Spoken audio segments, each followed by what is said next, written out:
প্রসবের পর কোনো কারণে যদি রক্ত দেখা না দেয়, সিজারের মাধ্যমে প্রসব হয়েছে, রক্ত দেখা গেল, তার মানে নেফাসের যদি কোনো রক্ত দেখা না দেয়, সিজারের রক্ত যেটা আছে সেটা তো নেফাসের রক্ত না, সেটা তো পথের রক্ত, সেটা নেফাসের রক্ত।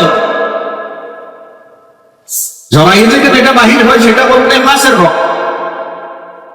বাচ্চা প্রসবের পর চাই সিজারের মাধ্যমে হোক, সাধারণ নিয়মে বাচ্চা প্রসব হোক, যদি রক্ত কোনো কারণে দেখা না যায় তাহলে নামাজ পড়তে হবে। এখন রয়ে গেলে এমন অবস্থায় কিভাবে নামাজ পড়বে, তার শক্তি অনুযায়ী নামাজ পড়বে, দাঁড়াইতে না পারলে বসে পড়বে, বসে না পারলে শুয়ে শুয়ে পড়বে ইশারা করে। ব্যথার কারণে কিছু করতে পারছে না, এই মুহূর্তে যদি তার হোশ থাকে, নামাজ যদি পড়তে না পারে, পরবর্তীতে এই নামাজ কাজা দিতে। তাহলে সিজারের পর যদি নেফাসের খুন দেখা যায়, রক্ত যদি দেখা যায়, স্বাভাবিক নিয়মে যদি ডেলিভারি হয়, এরপর যদি নেফাসের রক্ত দেখা যায়, যতদিন পর্যন্ত দেখা যাবে ততদিন পর্যন্ত নামাজও নেই, ততদিন পর্যন্ত রোজাও নেই। তবে এটা এক এক মেয়ের এক এক ধরনের, কারণ দিনের ভিতর বন্ধ হয়ে যায়, কারো 5 দিন, কারো 10 দিন, কারো 15 দিন। এটার সর্বোচ্চ সীমা হলো 40 দিন, সর্বনিম্নের কোন সীমা নেই। অনেক মা বোনেরা এই মাসালা না জানার কারণে 40 দিন পর্যন্ত নামাজও ধরে না। এবার হয়ে গেল 40 দিন যদি পেরিয়ে যায়, রক্ত বের হতে আছে 39 দিন, 40 দিন, 41, 42, ময়দানে 50 দিন পর্যন্ত রক্ত। তাহলে 40 দিন পর্যন্ত নেফাসের রক্ত ধরা হবে। 40 দিনের বাড়তি যে রক্তগুলো সেগুলো নেফাসের রক্ত না। সেই জন্য এই বাড়তি দিনগুলোতে নামাজ আদায় করতে হবে।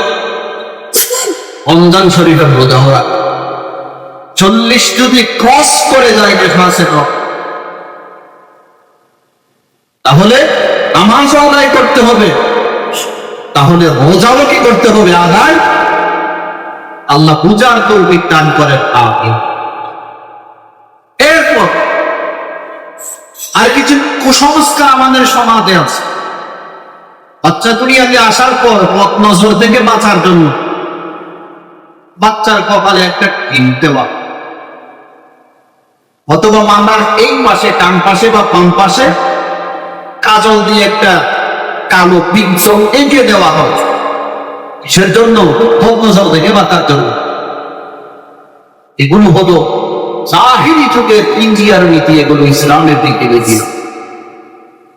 গুলবিদ্ধকে দিলে পথ নজর থেকে বাঁচবে, আপনাকে কে বলেছে?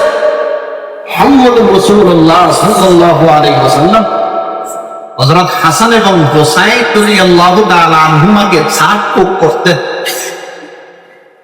একটা দোয়া হবে, আল্লাহুম্মা ইন্নী উঈযুকুমা, আল্লাহুম্মা ইন্নী উঈযুকুমা বিকালিমাতিল্লাহি তাম্মা মিন কুল্লি শাইতানি ওয়া হাম্মা ওয়া মিন কুল্লি আইনিন লাম।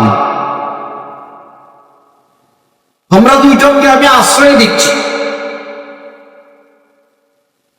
তোমরা দুইজনকে আমি আল্লাহ তাআলার পরিপূর্ণ বাক্য দ্বারা প্রত্যেক শয়তান থেকে, বিষাক্ত পোকামাকড় থেকে, বদনজর থেকে তোমরা দুজন তথা হাসান এবং হুসাইনকে আমি আশ্রয় দিচ্ছি। এই দোয়াটা আপনি মুখস্থ করেন, মুখস্থ করে আপনি যা ফোন করেন আপনি শুনবেন। সকাল বিকাল মিটবার করে বিসমিল্লাহিল্লাযী লা ইয়াদুররু মা ইসমিহি শাইউন ফিল আরদি ওয়ালা ফিস সামা ওয়া হুয়াস সামিউল আলীম পড়েন।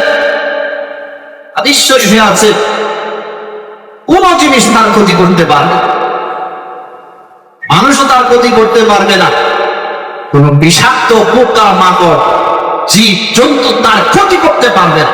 সকাল বিকাল যদি কেউ এই দোয়াটা পাঠ করে, 3 পদ পাঠ করেন, কুল হুয়াল্লাহুল আউযু বিরাব্বিল ফালাক কুল আউযু বিরাব্বিন নাস, সকাল বিকাল পাঠ করে, রাতে ঘুমানোর সময় পাঠ করেন, পাঠ করে বাচ্চাকে ঝাড়ফুঁক করেন। এগুলোর দ্বারা আপনার সন্তান হেফাজতে থাকে। কিন্তু একটা টিনের কফানে মাথার দুই পাশে কালো কুলবিদ্ধ আইকে দিলেন, এর দ্বারা আপনার সন্তান পথ নজর থেকে মাহফুজ থাকবেন, রক্ষিত থাকবেন।